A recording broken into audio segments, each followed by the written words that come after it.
Today we are talking about how to last in CrossFit. So to define what we mean by that, we're talking to competitive individuals. So individuals who are training for 8 to 15 plus hours per week and are competing annually, at least in the sport. So whether that's in the open or quarterfinals or some sort of in-person competition, they are doing some sort of competitive expression of CrossFit at least once a year. So we're going to divide the conversation into two categories, lifestyle and training, and we're going to focus mostly on training because we think that most people listening to this are aware of what the lifestyle pillars are and are paying attention to those and engaged in the process of constantly refining them. So your lifestyle is things like sleep, fuel, hydration, keeping your stress low, maintaining connections with other humans, and being aligned with what it is that you're doing by participating in the sport. And so we're not going to go in depth into each of those. Instead, we're going to transition to training, but it is important to mention the lifestyle piece because the more supportive your lifestyle is, the easier your life is outside of training, the more training stress you'll be able to handle. So we're going to focus on training because there are some really specific things that I want to talk about that I think will help our listeners have better staying power in the sport. And just for some context, the typical lifestyle of someone participating in CrossFit as a sport is probably somewhere between 2 and 5 years. You do it for a while and you get churned for a number of reasons. And so our goal with talking about these things is to help you guys manage your training and stay in the sport longer. And so without further ado, I'm going to talk about specifically what those things are. So generally speaking, your training should be individualized, periodized, period. So it should be for you. The exercise selection should be appropriate for you. The amount of resistance training that you should do should be appropriate for you. It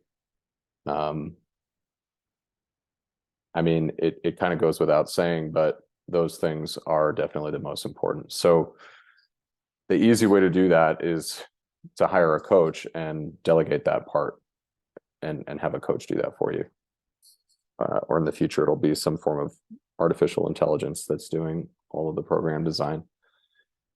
But instead, since we don't quite have that yet, and not everyone is going to hire a coach, let's talk specifically what I mean, and things that I see people do in their training that could be improved upon to improve their longevity. So first is more easy training. So the types of contractions that you do in CrossFit are dynamic eccentric in nature. So what that means is you're doing as little of an eccentric contraction as possible till the last possible moment. And then you're doing a very fast eccentric contraction to slow yourself down and change direction. So a couple examples of this: a chest to bar pull-up. You're letting yourself fall after your chest hits the bar. And then at the last possible moment, you do a very rapid eccentric contraction to stop yourself from falling to the ground and then change direction and go back up towards the bar.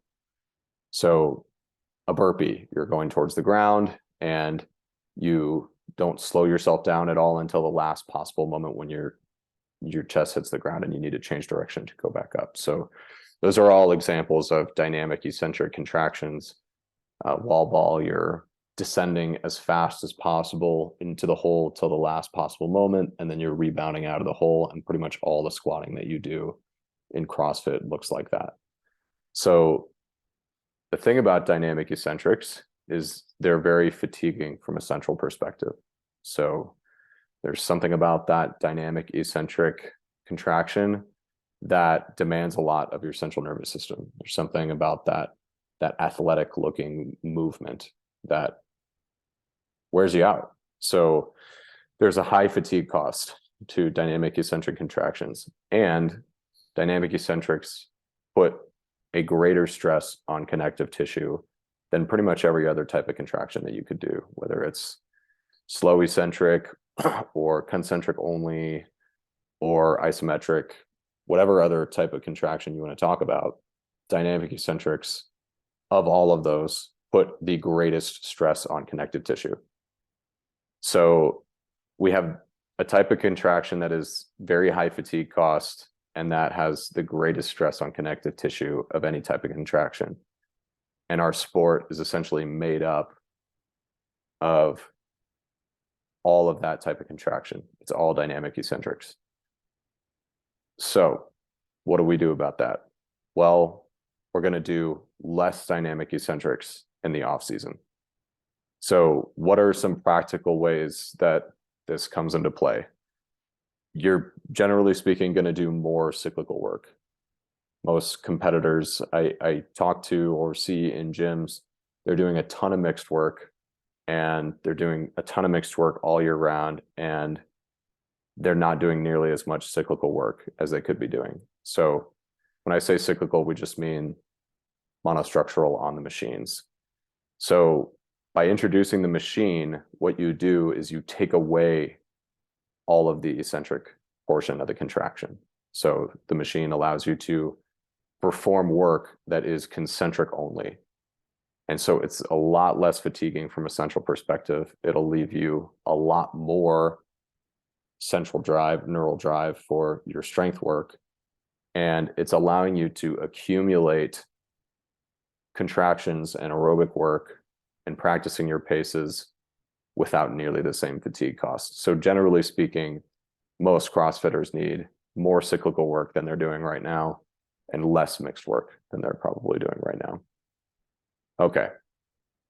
Less simulating, less sport-specific exercise selection. So this refers to when you do your mixed work in the off season, you are, instead of doing touch and go power snatches with 115 or 85, you're doing kettlebell swings. So you're taking the exercise selection and you are making it a lot less stressful just by changing that one movement. So you're still getting accumulation in, but you're not doing the sport-specific exercise selection that has that really fatiguing dynamic eccentric nature to it. Okay, more isometrics. So this is, I love isometrics because they're probably the least fatiguing of any type of contraction, and they allow you to accumulate a lot of contraction or a lot of time under tension without nearly the same fatigue cost as any other type of contraction. So they're a great tool to use in warm-ups, after your training, or as part of an easy session, or as part of an active recovery day. Generally speaking, CrossFitters don't do nearly enough of this in their training. So an example is, okay, so my limiters in the chest to bar pull-up are metabolic fatigue, my rear delts, and my grip. Okay, so instead of doing 150 chest to bar for time in the off season, we're gonna row for the metabolic piece. We're going to do elbowing rows for the rear delts, and we're going to do farmer's walks for your grip. So you can see the difference there and how different of a training session that is. A completely different training session. You're not doing any chest to bar, but you are preparing for the sport in a way that is a lot less fatiguing and a lot more sustainable. So because we're going into the off season, I thought that it was a great time to talk about this piece. So to go over that again, example, chest to bar, I fatigue metabolically on chest to bar, my grip fails me, and sometimes I have some rear delt rotator cuff pain in chest to bar. This describes like 80% of CrossFitters.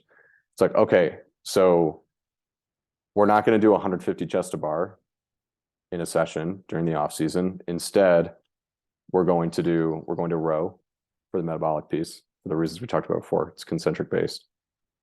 We're going to do farmer's walks, which is isometric in nature and trains your grip.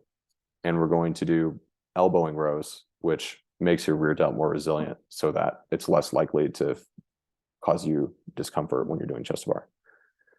So you hit all the components of chest to bar without even close to the same fatigue cost of doing 150 chest to bar.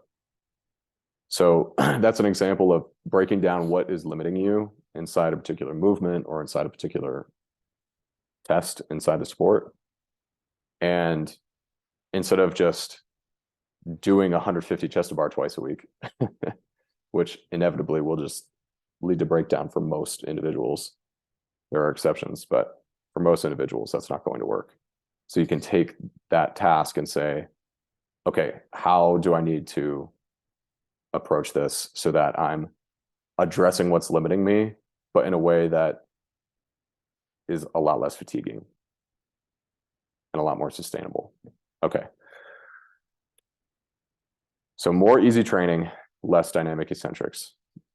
More cyclical work or concentric based conditioning, more isometrics. Carries, holds, things like that. Okay, moving on to number 2. Deloads. 1 deload week every 4 to 6 weeks of building. So every mesocycle you do is going to be 4 to 6 weeks. And if you don't know what a mesocycle is, then your training probably isn't periodized, and that like goes back to the very baseline. If you're just doing, well, like I do an Olympic weightlifting program and then I do metcons with the class, it's like, okay, well, you're not training for the sport. I'm sorry.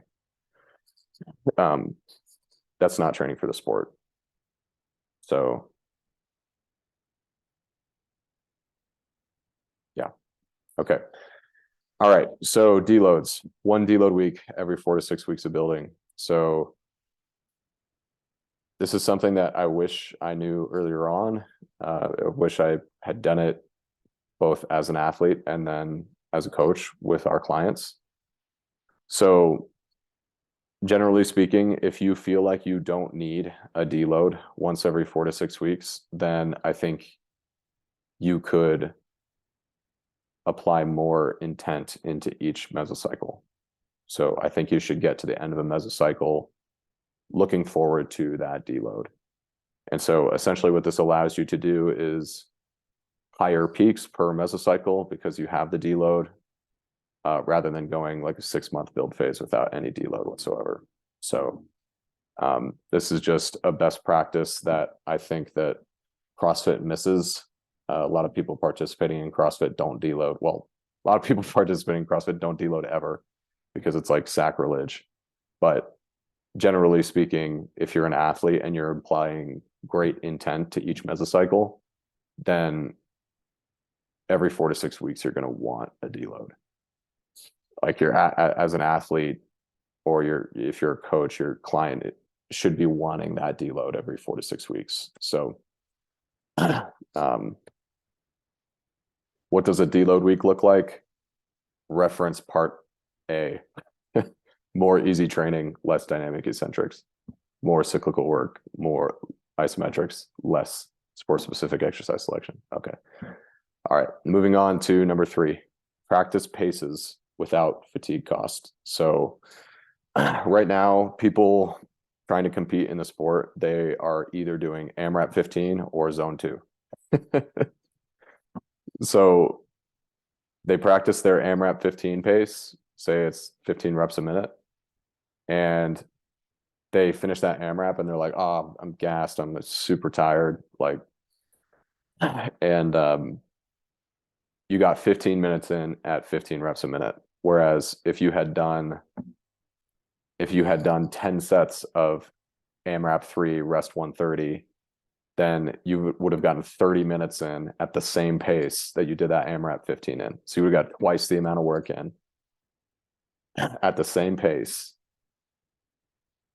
with less fatigue. So that's winning. That's winning all around. So do more intervals, do less AMRAP 10, 12, 15, do more intervals, 3 and 5 minute intervals with your mixed work. And aim to get to the point where you can do twice the duration of the race in intervals. So if you're doing 3-minute AMRAPs, then you should do 30 minutes, because a 3-minute AMRAP is a 12-minute race pace. So you should be getting at least 24 minutes of worth of work in at that 12-minute AMRAP pace. So just doing AMRAP 12 and then zone 2 is like, okay, well, that's good. You got 12 minutes at 15 reps a minute in, and then you got some recovery work in, instead of doing 24 minutes at 15 reps a minute. So without the same fatigue cost. So what happens inside AMRAP 12 when you do that 12-minute AMRAP at your best pace, say it's 15 reps a minute, you accumulate all this lactate towards the end, and you're like fighting hard to sustain that, and then you collapse on the ground at the end of it. And it's like, great, okay, so you practiced 15 reps a minute for 12 minutes. When if I just added rest and extended out the training session with rest, keeping the work to rest ratio aerobic, then you'll get in twice as much practice at that pace. And it's a lot easier to do because you have the rest. So practice paces without fatigue cost by using intervals.